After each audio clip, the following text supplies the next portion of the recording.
Assalamu alaikum wa rahmatullahi wa barakatuh. Ashama akkam jirtu hordoftoota chaanalii YouTube Abdul App. Barnoonni har'aa kun hunda keessan sirriitti isin fayyada. Dogoggora YouTuberoonni xixiqqoon yeroo baay'ee hojjetan. Dogoggorri jarri hojjetan kun maalinni?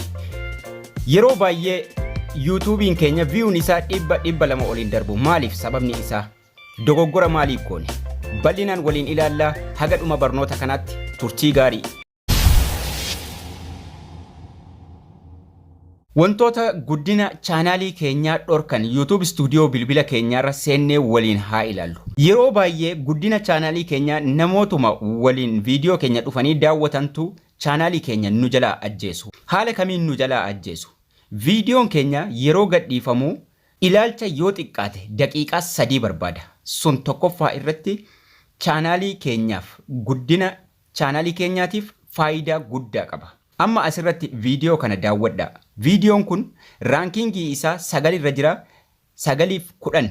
Viidiyoo 10 keessaa kurnan gadhiise keessaa jechuudha. Kurnan sanaan dura gadhiifaman keessaa 9ffaa irra jira. Maaliif? Viidiyoon sanaan dura jiran kurnan irra caalaatti ilaalamanii jiru jechuudha. Kana jechuun viidiyoon kun baay'ee gadi bu'aadha. View isaa yeroo ilaallu viewun isaa sirriitti gadi bu'ee jira. 196 jedha viewun isaa. Gurraacha'ee mataa gaddeeffatee jira. Viewun isaa jechuudha. YouTubein 320 haga 400 naa kennee jira. Bareechee gadi buuse jechuudha. YouTubein na bira darbee jira. Kutee na bira. Dhimmi viewun isaa duubatti hafeef maaliif? Impressioniin isaa 2.7% jedha. Yeroo irra tuqnu people can't choosing to watch this video as often jedha. Viidiyoo kana namoonni gammachuun ilaalaan jiran yookaan immoo dadhabee jira. Thumbnailiif suuraa fuula dura taa'uu fi taayitilii jijjiiruun viidiyoocha ol kaasuu ni danda'a jedha. Average viewdha yeroo baay'ee kan nu jalaa ajjeesu. Average viewun daqiiqaa isaati. Viidiyoon kun daqiiqaa 7 sekondii 30. Viidiyoon guutuun isaa jechuudha. Namni irra caalaan kan inni daawwate daqiiqaa xiqqoodha. Daqiiqaa xiqqoo waan ta'eef mee go to video analyst kana tuqne daqiiqaa 2 sekondii gara 9 hin gahu. Viidiyoochi guutuun isaa daqiiqaa 7 sekondii 30. Video analyst keessa deemnee sa'aatii meeqa akka inni ilaalame waliin ilaaluu dandeenya. Go to video analyst. Watch hour irra seennee watch hour irra live time haa goonu. Live time yeroo goonu sa'aatii 7 daqiiqaa haga ta'e. Mee waliin baay'ifnee haa ilaallu. 7 ilaalame baay'isuu daqiiqaa 60tiin yeroo baay'ifnu daqiiqaa 426 hiruu nama 496. Kana jechuun namni 496 average isaa yeroo bahu daqiiqaa 2.1 daawwatee jechuudha. Tarii gariin guutuu daawwachuun ni mala. Kanaafuu namoota viidiyoo kiyya daawwatantu viidiyoo kiyya ajjeesanii jechuudha. Haala kamiin? Irra caalaan jara laayikii naa dabaluu jedhanii laayikiidhaaf jecha viidiyoo namaa jijjiiranii yeroo daawwatanu laayikii godhanii keessaa bahu. Namoonni sun nama gargaaraa hin jirani. Nama gargaaruun dhugaan nama gargaaruu taanaan viidiyoo guutuu daawwachuu. Viidiyoo guutuu daawwachuun bareechee faayidaa guddaa qaba. Viidiyoo guutuu yoo daawwatanii laayikii isinii godhanii is fine. Garuu viidiyoo keessanirra tuqanii laayikii godhanii laayikii isinii heddummeessaa jiru. Garuu akka viidiyoon sun zalaalamii hin guddanne achitti hambisaa jiru. Yoo viidiyoocha guutuu daawwatanoo sa'aatiin isaa ol ka'a. Kanaafuu namni jaallataa jira jedha YouTubein. Namni baay'een daqiiqaa dheeraa waan daawwataa jiruuf, waan namni viidiyoocha daawwataa jiruuf, waan namni viidiyoocha bareechee ilaalaa jiruuf daqiiqaa dheeraadhaaf nama baay'eetti beeksisuu jalqabaa jechuudha viidiyoo san. Impressioniin isaa bareechee ol ka'ee ture. Garuu amma gadi bu'aa jira. Maaliif? Namni baay'ee waan daqiiqaa xiqqoo irraa daawwateef. Impressioniin puushii godha YouTubein. Bareechee viidiyoochi akka inni nama baay'eetti mul'atu jechuudha. Parsantiin isaa yoo bareechee ol ka'e baay'ee bareedudha. YouTubein sun viidiyoon sun bareechee deemaa jira.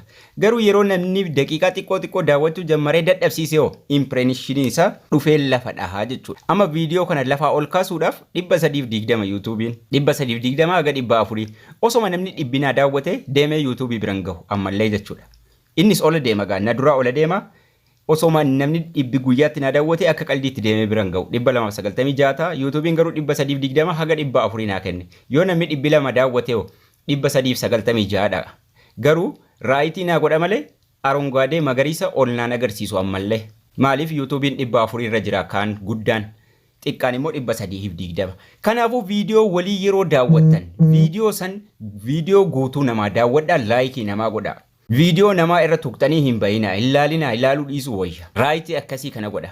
Magariisa ol agarsiisuu qaba. Viidiyoon bareedaa deemuudha. Impireeshiniin amma magariisa ol agarsiisaa jira parsantii 5. Kanaafuu magariisa ol agarsiisaa jira jechuun YouTube'n ammallee ni beeksisaa jira viidiyoo san jechuudha.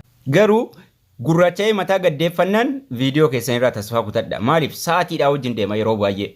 Namni daqiiqaa xiqqoo tuqee baha taanaan amma asirratti YouTube irraa bareechee fagoon jira 560 jira. YouTube'n garuu 310 haga 390 jira.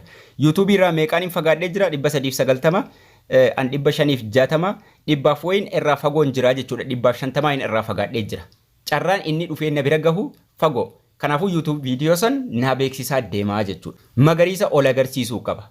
Ka viidiyoo guutus akkasuma ilaaluu ni dandeenya. Ka viidiyoo guutus gubbaa irratti analyst jalatti viidiyoon namoota baay'ee chaanaaliin jira gad agarsiisaa jira. Viewun bareeda impressioniif saatiin garuu dadhabaa yeroo baay'ee. Maaliif nama keenyatu irra tuqee baha hin daawwatu. Kanaafuu viidiyoo walii dhugaa wal guddisuu barbaaddan taanaan dhugaa wal guddisuu barbaadame taanaan viidiyoo walii yoo xiqqaate viidiyoo daqiiqaa 8 irraa daqiiqaa 5 nama daawwachuun dirqama. Akkasuma namoonni yeroo viidiyoo hojjetan viidiyoo jalqaba irratti bareechaati viidiyoo bareedaa hojjedha. Impressioniin asitti amma diimaa gad agarsiisee jira. Kana jechuun chaanaalichi dadhabaa jira. Ka duraanii irra gad deemaa jira malee ol ka'an jiru jechuudha. Akka namni ol hin kaafne ka godhu akka viidiyoon sun ol hin kaane ka godhu namumaa jechuudha. Namnis yeroo hojjetan viidiyoo babbareedaa at least haga daqiiqaa 5tiin kan nama gahuu danda'u waan bareedaa haasaa bareedaadhaan kan nama push gochuu danda'u osoo hojjennee baay'ee bareedaadha. Kanaafuu viidiyoo namaa keessattuu yeroo laayikii gootanu viidiyoo san xiqqaate yoo dandeessan guutuu dhaggeeffadhaa. Yoo dadhabdanoo daqiiqaa 5 ol dhaggeeffadhaa viidiyoo daqiiqaa 8. Haala kanaan kan inni YouTube'nis view san ol guddisaa deemuu jechuudha. Garuu namni viidiyoo san irra tuqee baha taanaan impressioniin isaanii dadhaba, viewun isaanii dadhaba, rankingiin isaanii dadhaba, average viewun sa'aatiin isaa ni dadhabaa jechuudha. Sa'aatii nuuf ka'a YouTube'n daqiiqaa 8 gadhiiftee daqiiqaa 8 kana keessaa daqiiqaa 4 ol yoo ilaalame baay'ee bareeda siif beeksifna nuun jedhaa jira. Kanaafuu akka YouTube'n nuun beeksifne maaliif wal jala dhaabanna? Maaliif waliin ilaalu? Daqiiqaan 8 guddaa ta'e. Eeyyeen egaa yoo danda'ame guutuu viidiyoo walii ilaalu yoo dadhabame qixxeedha ol viidiyoocha daawwachuu. Dadhabamnaan immoo sunis hin danda'amnu taanaan immoo irra tuquu dhiisuu viidiyoochuma. Viidiyoocha daawwachuu dhiisuu irra tuquu dhiisuu. Sun faayidaa guddaa qaba. Akkasin isiniin jedha wal bira dhaabadhaa, wal gargaaraa, walii daawwadhaa. Ka barnootaa taanaan immoo irraa baradhaan isiniin jedha. Barnoonni keenya har'aas kana fakkaata. Akkasin irraa barattan anis abdii guddaan qaba. Haga barnoota ittaanu walitti deebinutti turtii gaarii nagayaan tura.